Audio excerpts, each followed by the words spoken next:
Hello again, May is here, and we want to keep you informed about the real estate market activity as we can now have a better picture of how the restrictions are affecting the real estate market in Toronto.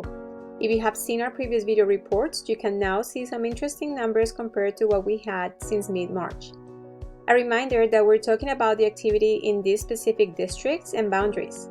The beaches in the east, Hyde Park Swansea in the west, south of the 401, and the lake. So we're going to start with the number of listings per week. As you remember, the number of listings and sales decreased significantly since the third week of March to get to its lowest point during the first and second weeks of April. The past 3 weeks have shown, however, an increase in the number of listings. From 120 to 185 condos, and from 23 to 70 houses, adding for a total of 255 properties, which is similar to the number of listings we had at the beginning of the year. In this sense, inventory remains low. We are still above the number of house listings that we had during the second week of January, with 54 listings then, and slightly below the number of condo listings that we also had during the second week of January. In regards to the total number of sales per week, we have seen, however, certain stability, especially in the condo market, with 48 to 54 condos selling per week since April 6th. We have had more variation in the number of house sales, ranging from 32 to 55 sales since that same date. It was expected that the number of sales would decrease significantly, as you can see in these tables and graph. Now, compared to the same weeks in 2019, we've had a 21.53% reduction in the number of condo sales, but we're only about 3% below the number of sales we had in the second week of January. Remember, that was the winter market with very low inventory. And in the house segment, this is what we have. We've had almost a 20% reduction in the number of sales, but we have had now more than double the number of sales we had in the second week of January. House sales throughout April pretty much mimic what we had during the full month of January, again, the winter market with very low inventory. What's important to mention here is that there is still some activity, and we expect the sales activity to improve as restrictions loosen up. We will now look at what's happened with prices. We have worked with sale prices of condos and houses between April 1st and the 30th in both 2019 and 2020 to give you an idea and point of reference. We have seen different results depending on the type of property. In the condo market, bachelor and two-bedroom units have experienced a decrease in price of 2.51% and 5.32% respectively compared to their average sale price of 2019, while days on market mark has remained below 30 days. On the other hand, one-bedroom units and three-bedroom units have actually increased their sale price by 4% and almost 9% respectively, and days on market are below or within a month. Three-bedroom condos' average days on market is slightly above a month. Condo prices in general are still about 1.26% above the prices in April 2019. The house or freehold market has also reported some reduction in the sale price of certain types, like the two-bedroom townhouses, which have decreased about 20% with about half of the sales reported last year. The two-bedroom semi-detached homes have reduced about 23% with a slightly less number of sales. And detached homes have also experienced a reduction of about 10% in the average price and about a third the number of sales we had last year in April. On the other hand, three-bedroom townhouses have increased their sale price by almost 5% and three-bedroom semi-detached homes by almost 3%. House prices have experienced an almost 9% decrease as a whole.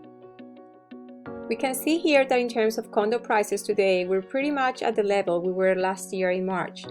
Does this mean that the increase or gains during the last 12 months have been wiped out? We think it's too early to tell.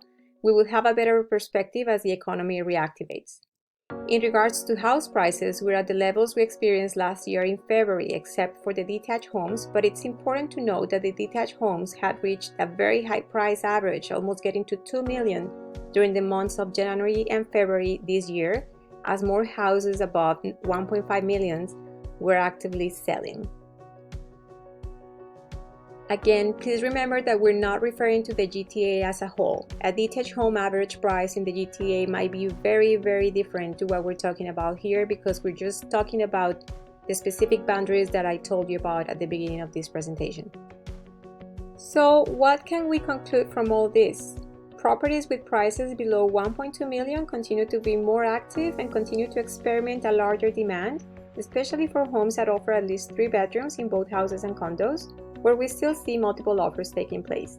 As a result, prices have been more stable or have even increased in some of these types of properties. Second, the fact that we've seen the number of sales decline dramatically along with the number of listings has helped for the average prices not to plunge or for the market to collapse. If the sales drop more than listings, then there is a higher price adjustment. It's undeniable that a correction is happening, but for those wondering, the financial vulnerability in Canada is way lower than it was in the USA back in 2008. For instance, if somebody defaults in their mortgage because their home price falls in Canada, there is an incentive to stay in the house and ride out the cycle, but that's a topic for the economists. Now, we haven't mentioned these sectors in the reports, but there might be more of an effect in the industrial real estate because of the drop in economic activity, which will eventually improve as the economy opens up. And commercial real estate might take a larger impact because of less foot traffic to retailers and less need of brick-and-mortar stores. Some have found that remote working works for them and might not need larger commercial spaces. If you're planning to buy in any of the segments or types of properties, this might be a good time to do it considering that there is less competition and price behavior as well as interest rates are very favorable. As shown, we're currently close to the prices we had in February 2019 in all but one segment, the detached homes. We understand that once the economy starts to open and measures start to ease up, we will see more movement. The spring market might just move to the summer.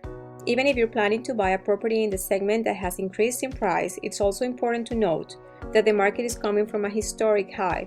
The month of February 2020 compared to February 2019, house prices increased by 10.5% and condos by almost 15%. The average price of a detached home within the boundaries we're exploring was close to the $2 million mark, and the average 2-bedroom condo was at $1 million almost. This is a hard stop for the market and it's adjusting. In our opinion, once the economy finds its way to a recovery, prices in real estate will continue to increase, provided the conditions of low unemployment, high immigration numbers, and low property inventory are present. This might just be a temporary adjustment that can work well for those who can, want, and need to buy. If you need to sell during this period now more than ever, you need the proper advice in order to get the best out of the current market conditions. Something that I forgot to mention, but it's here in the slide, the average price also varies depending on the amount of houses that sell in a certain price bracket, and we were certainly having activity in properties above the $1.5 million mark. If you have more homes selling with prices above that mark, the average will be higher. So it is very important to analyze case by case. And a last thought for now, with the economy recovery and removal of restrictions, we should see more activity in the sales of the properties. We are already seeing more activity and sales taking place not only on the MLS but on our exclusive listing system. These are properties that don't make it to the MLS, so they're not open to the public. The summer market might just be the new spring market in 2020. So remember, we're here to help, and if this information was useful for you and you think it's useful for your friends and family, feel free to share it. Stay well and keep healthy. If you have any questions, you know you can reach out. Bye.